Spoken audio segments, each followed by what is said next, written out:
Okay, I want to talk briefly here on what type of spur to use in your headstock. When I started out doing this, I was using this spur. It was very aggressive, and I thought, oh, that'll work really good. But there's some problems using this type of spur. Is because when you mount it between from tailstock to headstock, it's going to be tipped. So you're not, your spur is not going right, all 4 points aren't working. Like you can see on this top one there, let's just say, you'll see 2 marks here and there. You're only hitting by hitting those 2 because it's tipped, and so you're only driving by 2 spurs.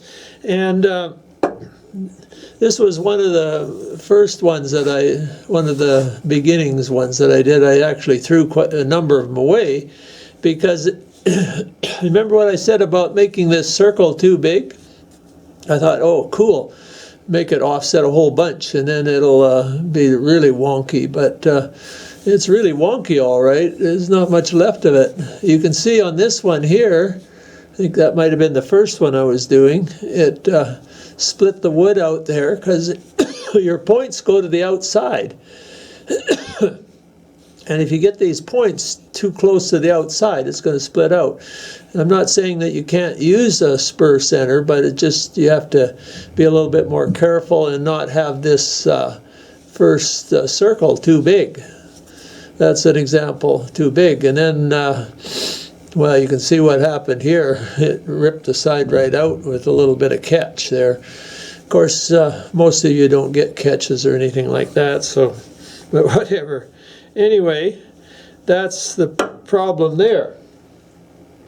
So then I was looking in my cabinet here, and I saw this Spur Center here, and I never liked that one very much. You see those little things there, because the 4-point system, you could drive it right into the wood, but this one you could take hard wood on the end grain, you hit it as hard as you want with a hammer, and it hardly grips at all, and then it would spin, you know, with torque there.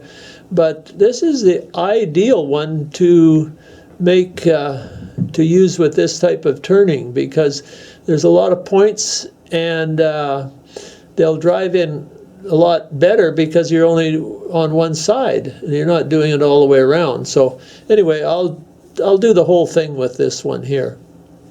So this is going to be my choice here. So we'll see if we can do the first one there quite well. Now on the tailstock, when I started out, I just had I didn't have a live center. I used one just with a point on it. And then I bought this one here, which had a extended point here, and that works really good. You can do it with the regular one, but this one I found good, very good, because you'll see that it gives you more clearance there when you're doing your lathe work. So that'll go in that end, and then it's just a matter, and then make sure you look to see which you've chosen to your bottom, and then that will go onto there. And then I'll do the whole hammer trick, I guess. Set that against there. And then move up my tailstock,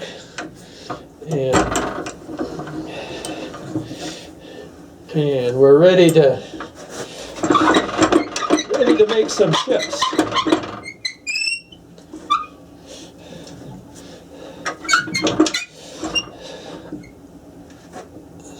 So I think you know how to lay things around, so I'll just go ahead and do that.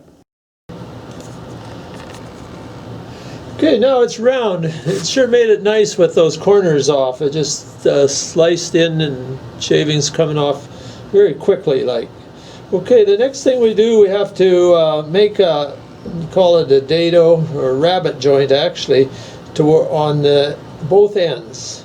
I'll do this end, and then this end is going to be different That's where the professionals just made basically the same on there. They weren't thinking ahead, but I figured that out after I did the first one or so. So I'll just go ahead and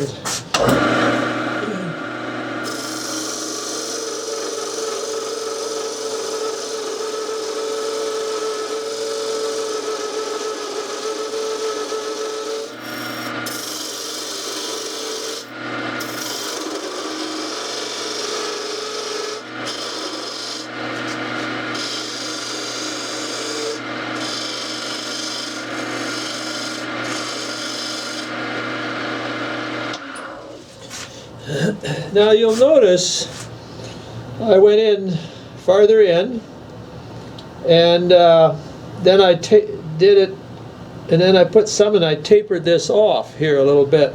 Now you'll see the reason for that later on, so I'm not sure. I could probably go down a little farther than that, but we'll give that a try anyway. So on the other end, now if you're making something like this where it was a cup, you're going to want to hollow it out. Now, how are you going to hold it, you know, when you don't have the live center in here? So the obvious thing is, which most wood turners have, they have a chuck. So the first section here, you have to leave a wider, so you have this chuck. So maybe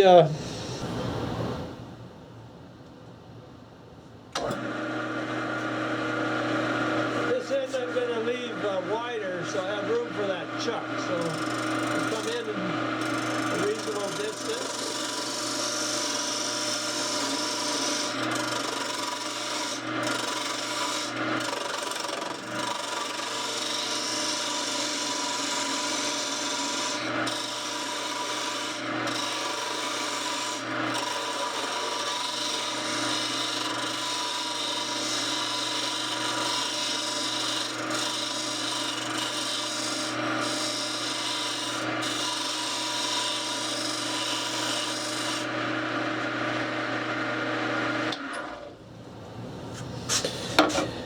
If you're using a Spur Center,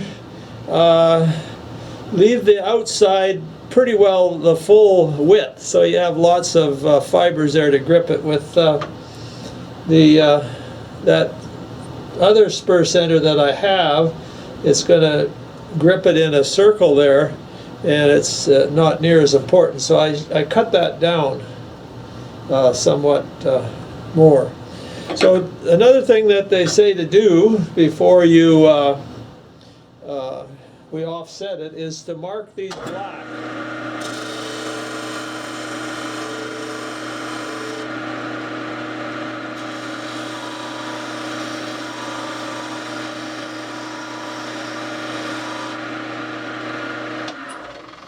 A black section on both ends there. Okay, now we're ready to offset it. So, and this is the reason for your numbers. So we're going to start with, always start with the headstock, putting that as number 1, and being that we have smaller, we just need the hammer.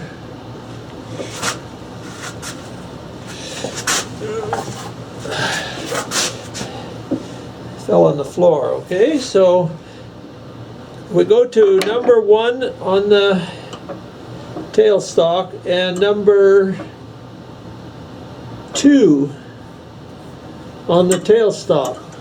Always once more. Okay.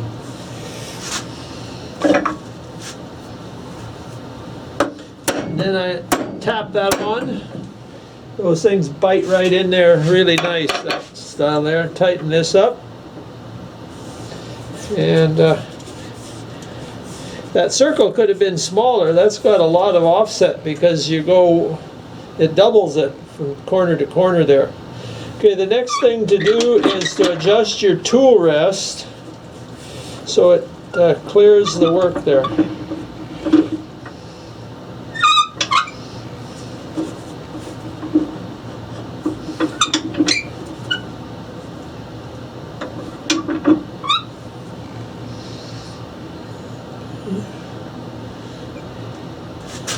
And then lock it on as tight as you can get it, because you're not going to move this, and lock this as tight as you can get it, because you don't want to, you're not going to move this till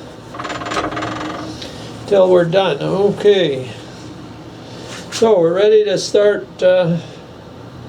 lathing. Okay, this is where it gets exciting.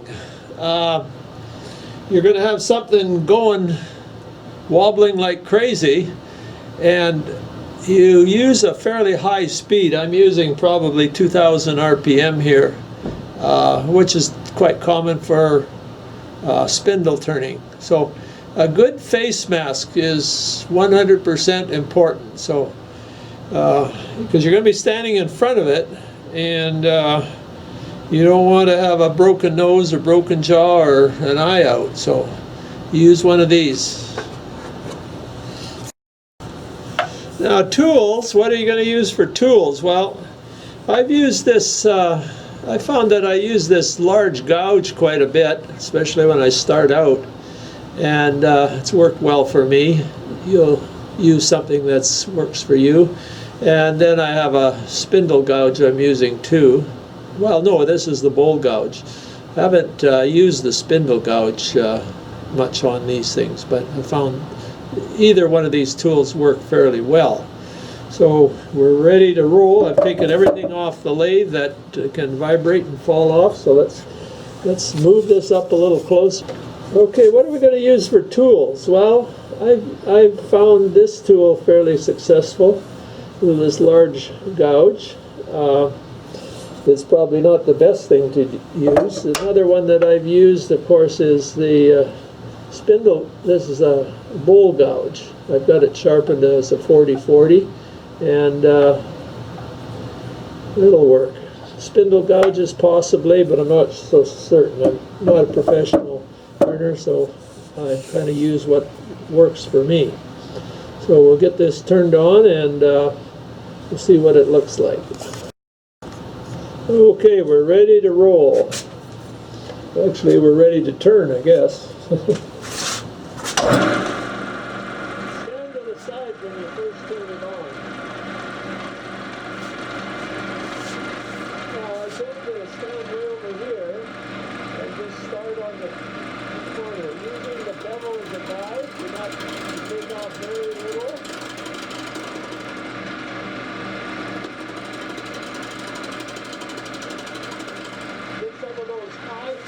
Get some of the high points off first.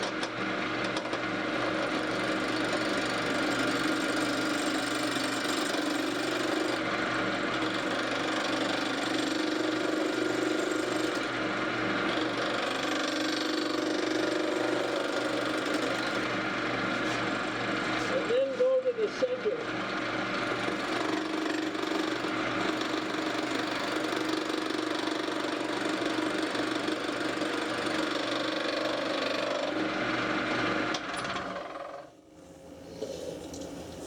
Now the reason for this dark color on here, supposedly you can see it. Now I just barely started this, and I've come down to that point right there. It's just about touching it.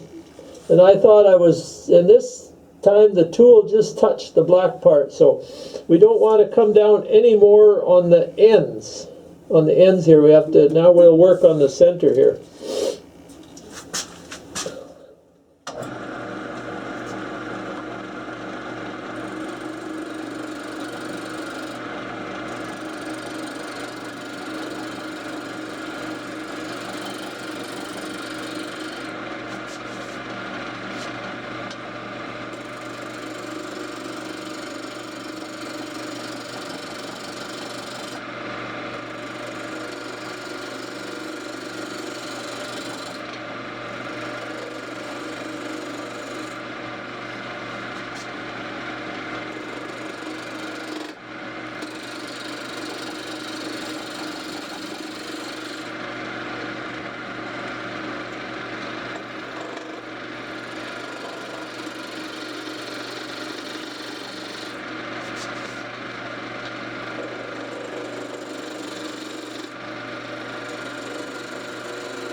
So what I'm working on is coming down from this side to the bottom, and from this side to the bottom, just carefully, following the bevel. And if you watch your work on the opposite side, even though you can't see the wood, you'll see it you'll see how you're taking the wood off. So I'm just going to go ahead and work on this some more, leaving the top part fairly long and then the bottom part shorter there. But like I mentioned, I've already cut down to here and cut down to the thing here. The first ones you do, and a whole bunch of them, you're going to cut right down past this, right into it. But then you just do them all like that. This is just so you get each side to be the same. Okay, this is, I've pretty much taken it down as far as I'm going to here. The first profile determines the profile of the next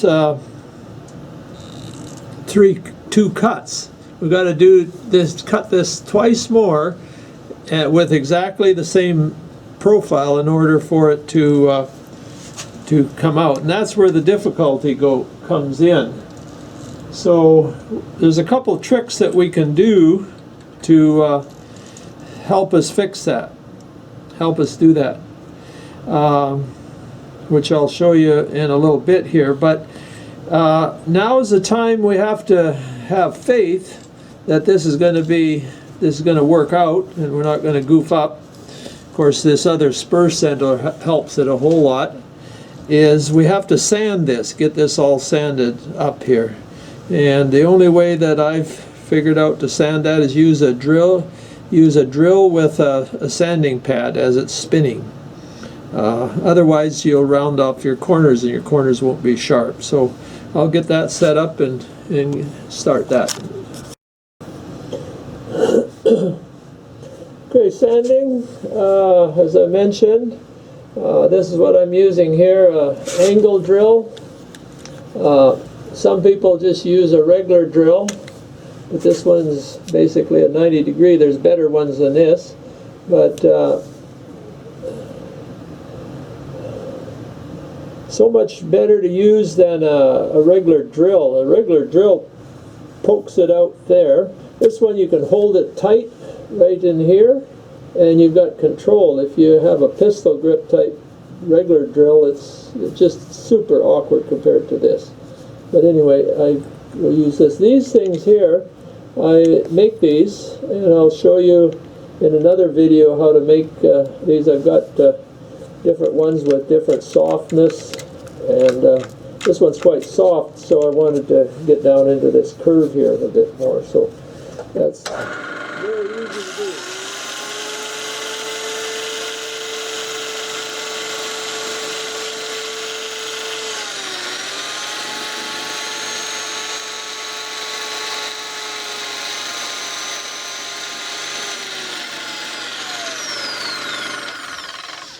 So I'll just do a little bit more, put a finer pad on here, and get this finished up, and we'll switch it to the next one. Still using the face shield though, and you don't take you have to leave this exactly where you have it.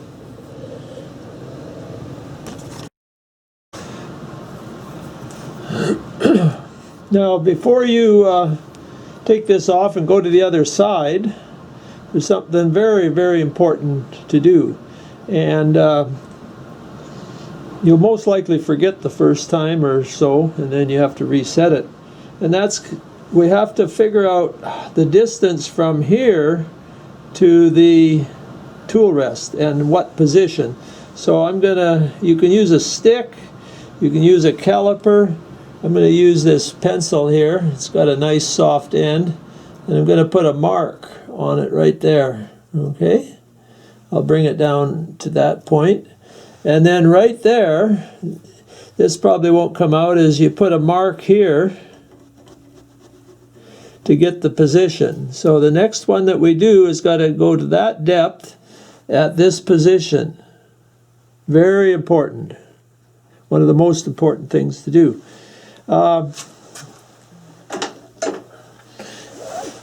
Now another thing that I've thought about and decided, and I went ahead and got, is get one of these profile gauges here.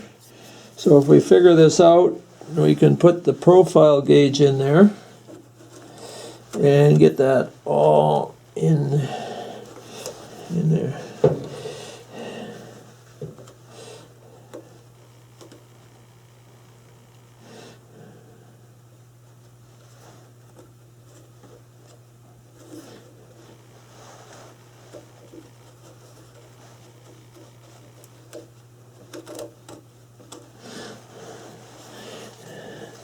Now there's the profile that we're going to aim for. I haven't been successful about using these, but to get it right, I've just been doing it by eye, and it seems to be a lot better. But it's a thought anyway. Sometimes they say it's the thought that counts, but in this case, I'm not sure. Okay, so we're ready to take this off here. I think I'll go back to the other side. Okay, we're ready to switch now. Okay, so we take this off here, and we were on 1 before. Now you can see those how those little things bit into there. Quite a number of things, and only in one section there. Okay, so now we're going to go to 2.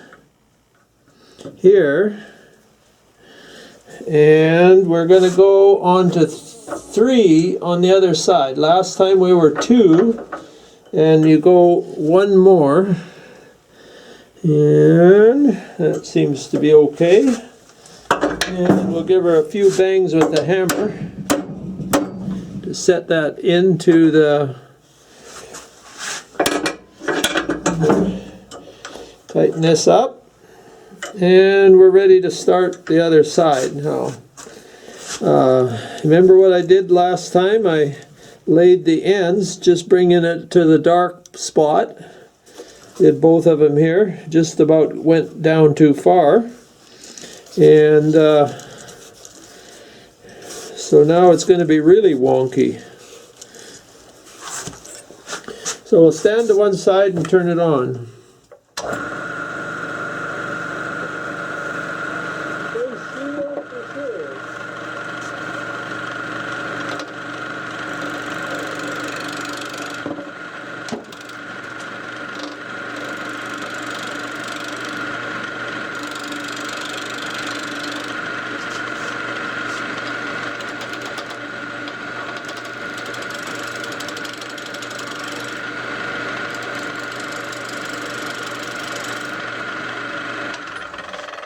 We'll turn it off and check to see how close we are. Just a little bit there. And this one here is just about the same as the first one, so we won't go down any farther there. This one's almost touching. It doesn't hardly take any, and you're right there.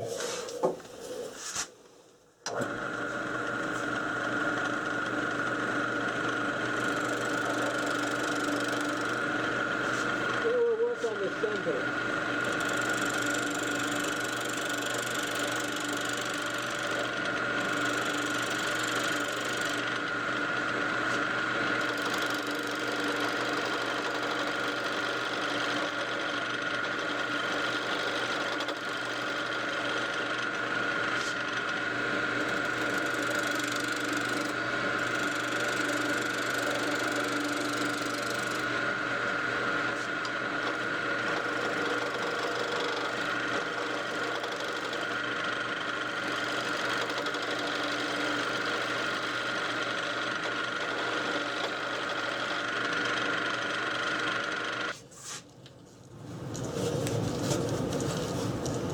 You'll see these lines starting to form as it comes up this side and up the other side here.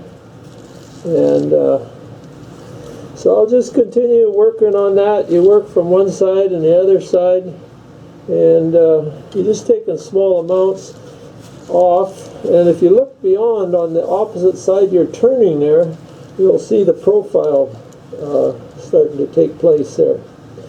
I'll just go ahead and work on that so a little bit more.